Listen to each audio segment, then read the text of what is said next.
No ar, mais um programa Histórias e Conquistas.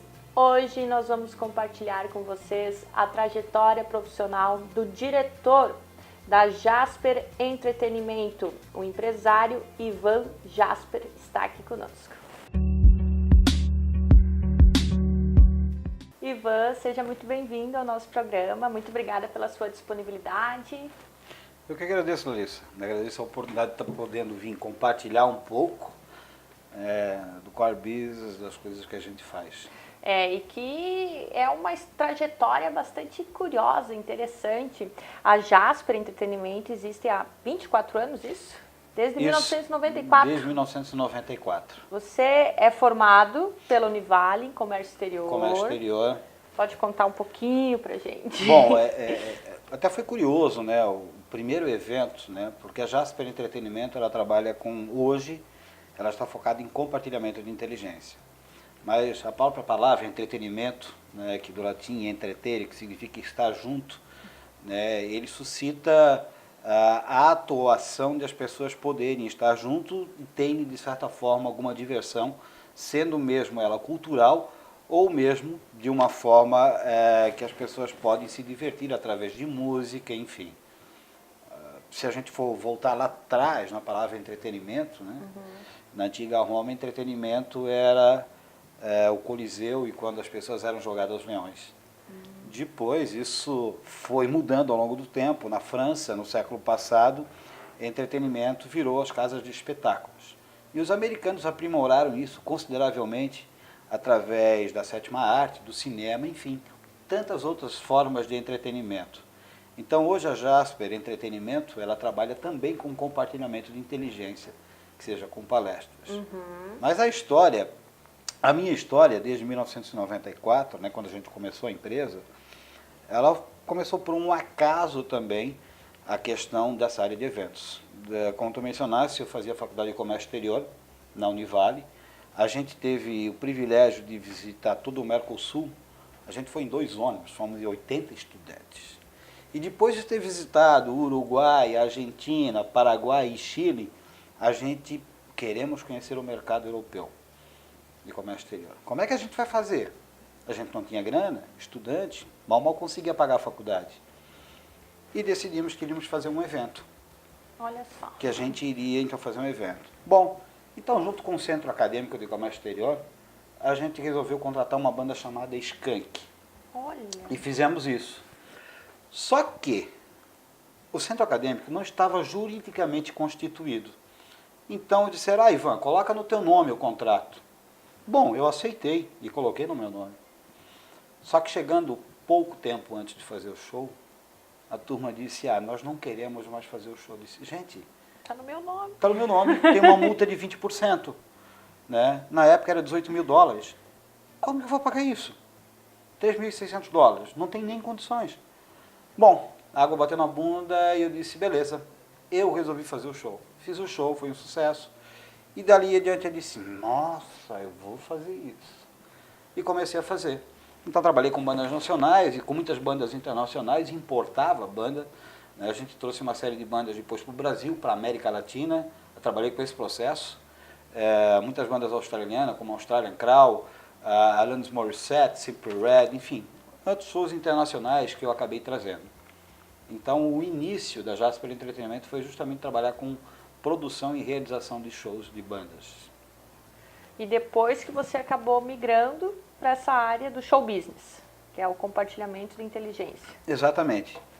E a gente começamos a trabalhar com compartilhamento de inteligência. Mas por um acaso também, né, a minha idade já não permitia que eu frequentasse e fizesse tantas festas quanto eu fazia antes.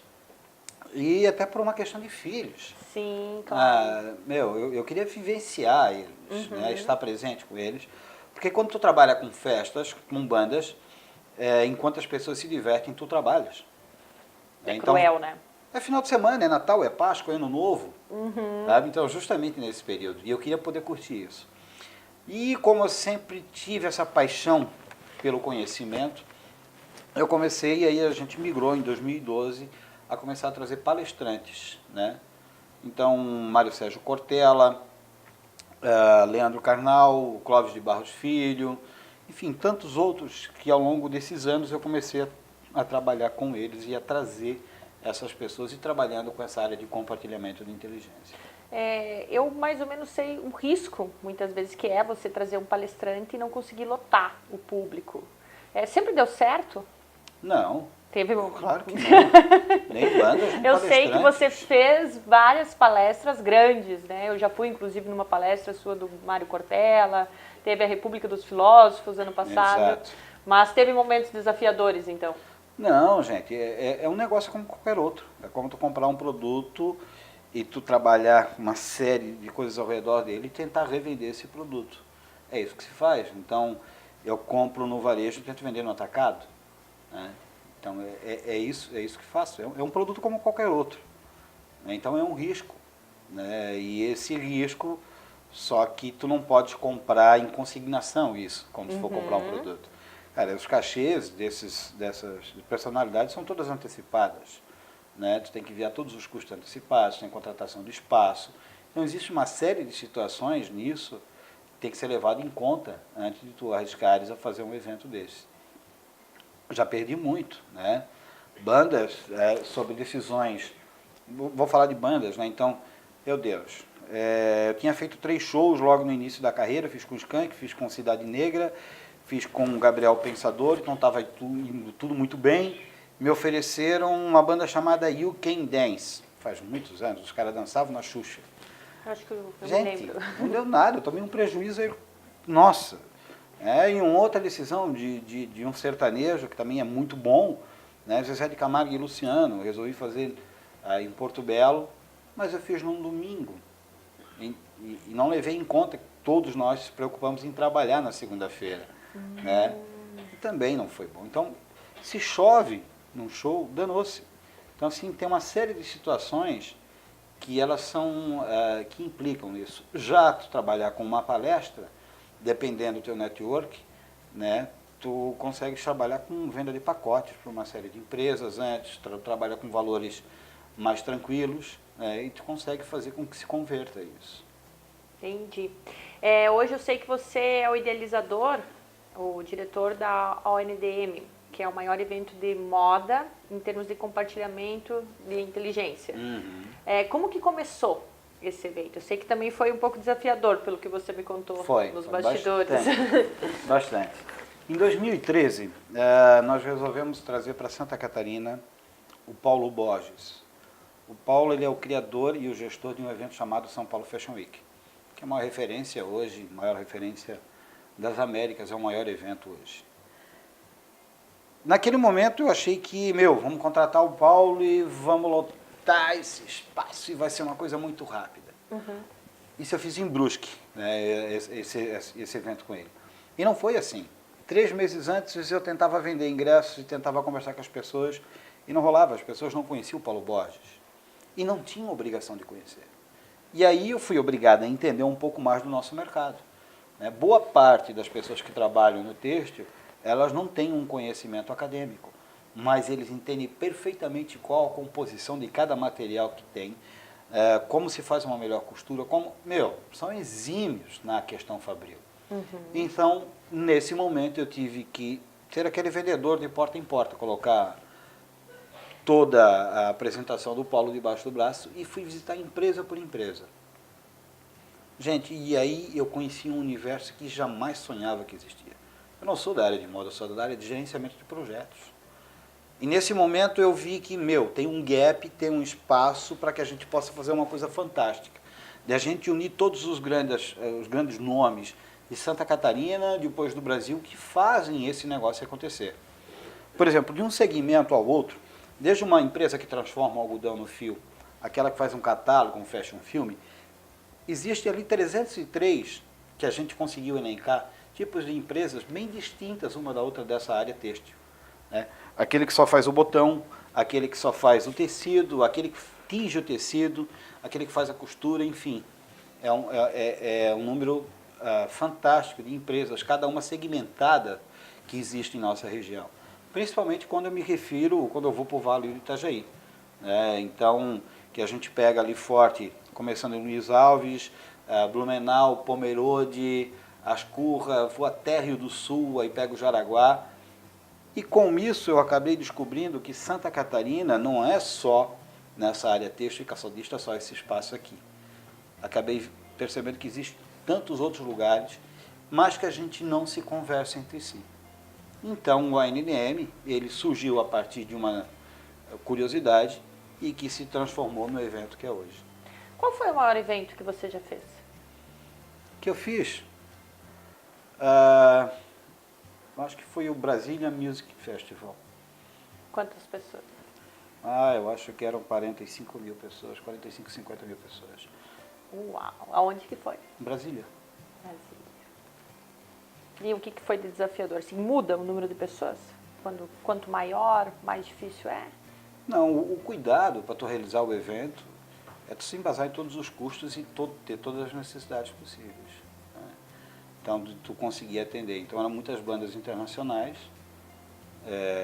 Esse evento, óbvio, eu não fiz sozinho, né? Porque em determinados eventos a gente até constrói parcerias, porque às vezes não tem os braços para poder fazer tudo. E quando você projeta um evento, você imagina a grandeza dele? Imagino. E imagino onde eu quero chegar com isso. Né? E o que a gente pode trazer de entrega para aquelas pessoas que queiram consumir esse produto. Entendi. É isso aí, pessoal. Daqui a pouquinho estamos de volta.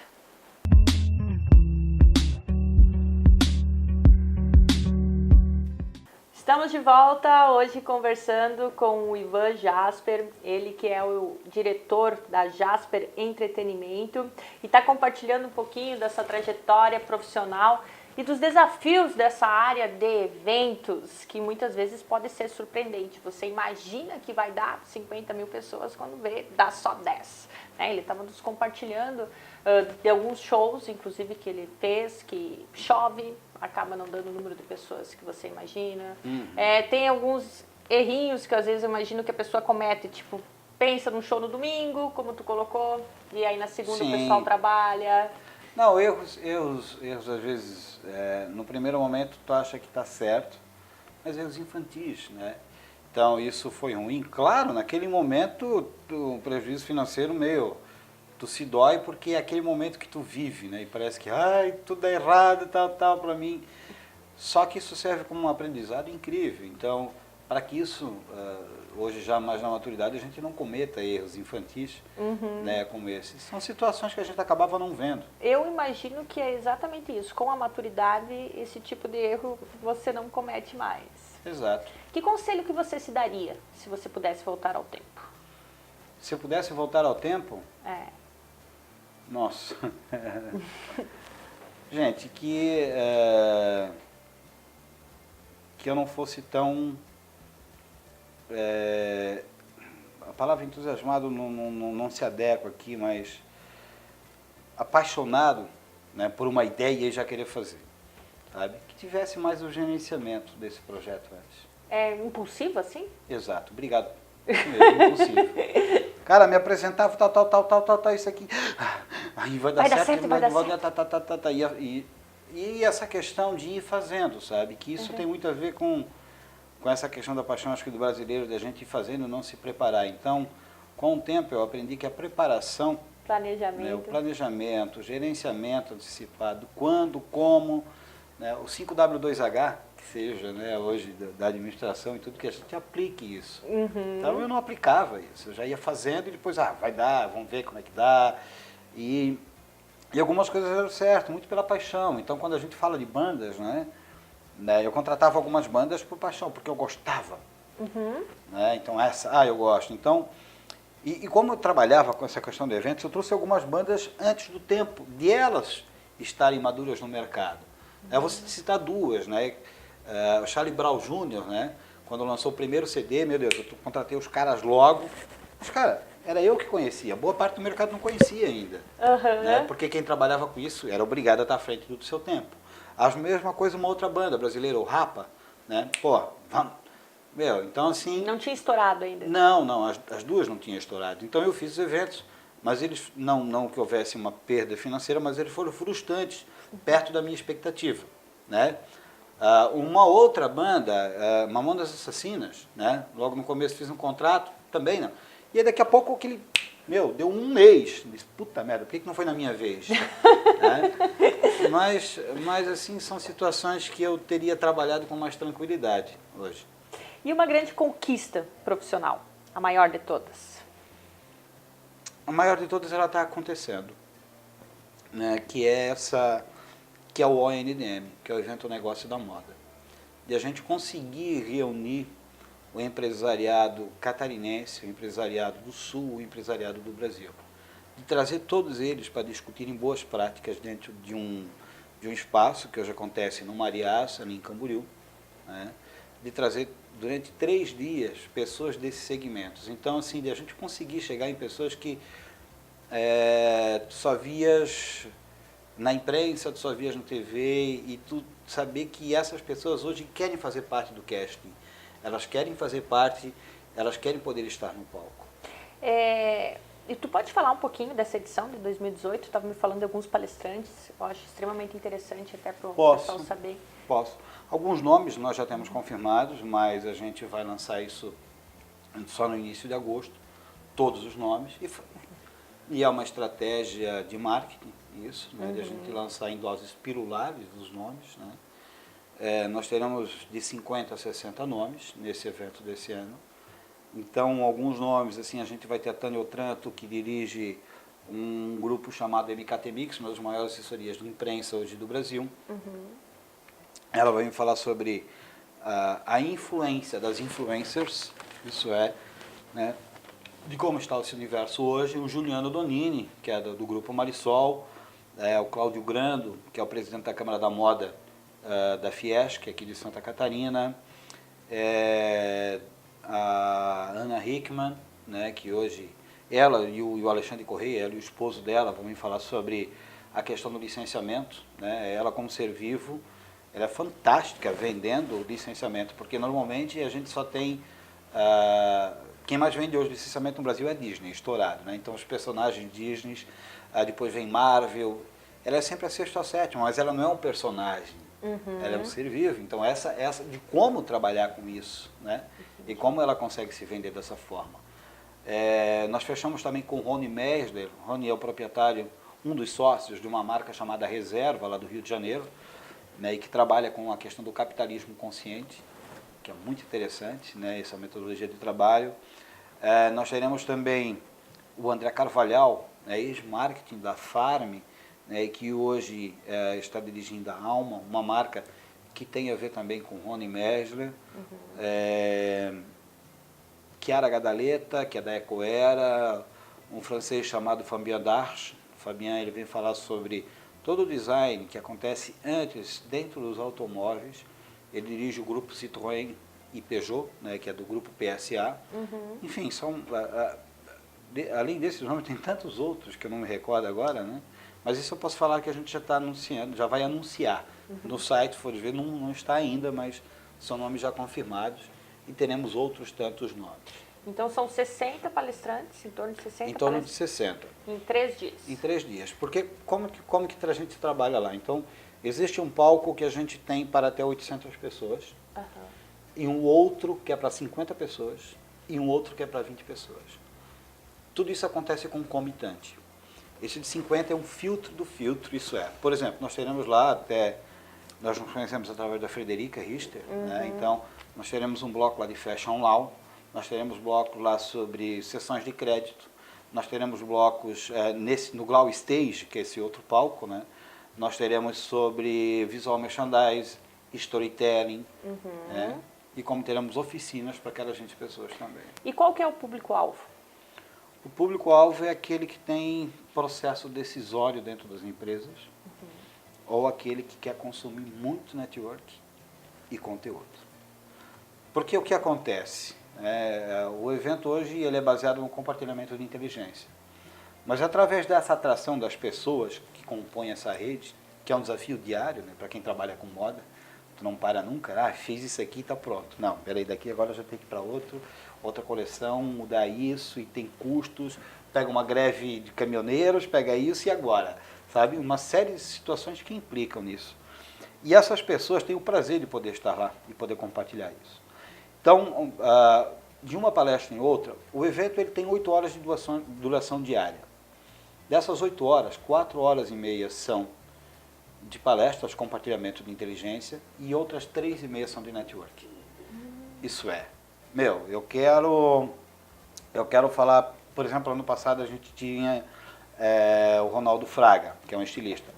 Eu quero falar com o Ronaldo Fraga. Tá tudo certo, querido, ele vai estar sentado do teu lado, ele está ali do teu lado, troca cartão.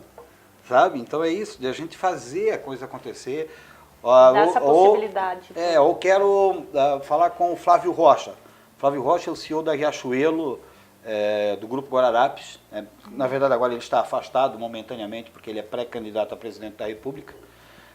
Então o Flávio, ele estava conosco em 2016. Quanto empresário daqui queria conversar com ele? Estava tudo certo, estava lá no evento, tem um tempo, tem os intervalos. Então, tu consegue trocar o cartão. Então, justamente isso acaba gerando uma série de negócios incríveis. Como a gente tem alguns expositores também dentro do evento, que são todos fornecedores de produtos ou serviços dessa cadeia têxtil e calçadista. Você me falou que neste ano de 2018 trabalhou somente com esse evento. Estamos trabalhando somente só com isso. E são 7 pessoas? São 7 pessoas que trabalham justamente para que isso aconteça de uma forma e que a execução dele seja perfeita. Imagine que eu fale, isso não pode acontecer. Com ninguém. A relevância de cada uma dessas pessoas que está lá. Desde a recepção das pessoas no evento. Né? A gente quer que a pessoa, quando ela coloca o pé lá dentro, ela se sinta a pessoa mais importante do mundo. E de fato ela é para nós. Independente de ser palestrante ou público. Porque é aquele momento que a gente vai trocar experiências. E a gente quer que a pessoa deixe qualquer coisa que angustie fora. E agora vamos sentar aqui, vamos conversar, vamos aprender, vamos trocar ideias, vamos negociar. Maravilha, hein? Então uma oportunidade para você que quer ter mais conhecimento, networking no mundo da moda. Legal. Isso mesmo. Qual foi o melhor palestrante que você já assistiu? Pode falar? Pode isso? Gente, eu tenho 3 pessoas que eu gostaria que eles fossem, da fala deles, né, que eles falam muito bem. Tem tantos outros, mas eu vou citar 3, que até eu brinco com eles, que eu gostaria que eles fossem candidatos um dia a presidente da República. Né? O Mário Sérgio Cortella, eu acho incrível. E ele é muito bom. Ronaldo Fraga, da área de moda. E o terceiro deles é o Tite. Ah, é? É. Eu nunca tive oportunidade de ver. Não, são o Tite, quando ele pega uma entrevista, ele consegue se virar e dobrar todo mundo. Quando tu vê, já foi. Né? Mas assim, eu não estou falando como treinador, né? Como um orador. Hoje até eu postei um texto do professor Reinaldo Polito, em que ele fala da diferença do Tite e do Dunga. Porque o Dunga ele era um pouco mais agressivo nas entrevistas. Né? E o resultado dos dois foi o mesmo na Copa do Mundo. Só que o Tite, pela capacidade de comunicação que ele tinha, Exato. Ele acabava acalmando mais os ânimos e agradando, acolhendo mais as pessoas nas emoções negativas. Né? Eu cito esses 3, mas assim, a gente precisa entender que de repente é o momento que eu estava com eles. Né? Porque depende de quem te toca. Né? Como que é a palestra? Então, quando a gente fala, por exemplo, do professor Clóvis de Barros Filho, é excepcional. Leandro Carnal, da mesma forma. Se eu for falar de um outro orador, o padre Fábio de Mello, excepcional. Né? Então, de todos os outros, existem em cada segmento, existem nomes fantásticos. Né? Mas, como tu perguntaste, na hora foi isso que lembrei, porque foram 3 que tocaram em determinados momentos, que foram excepcionais.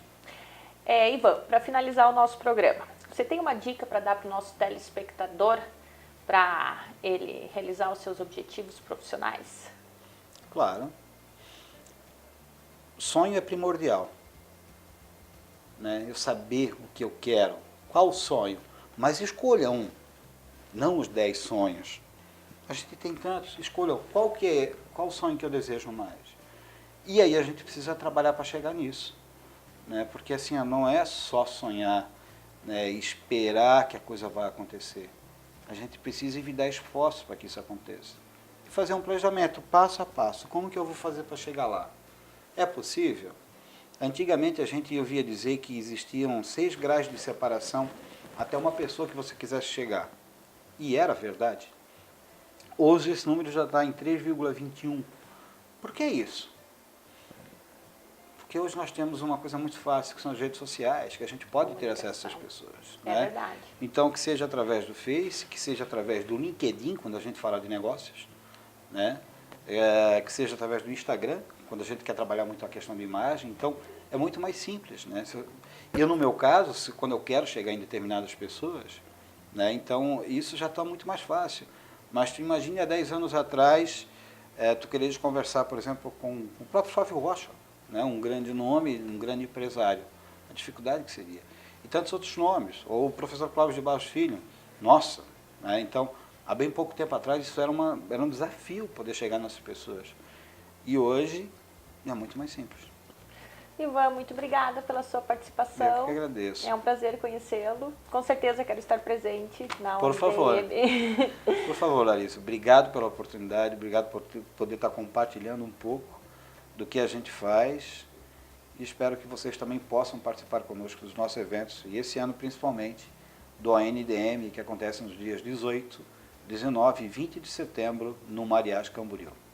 É isso aí, pessoal. Também quero fazer um agradecimento bem especial para as lojas Atrativa, aqui na Oswaldo Reis 1540. E a você, nosso telespectador, muito obrigada pela sua audiência. Fiquem com Deus e até semana que vem.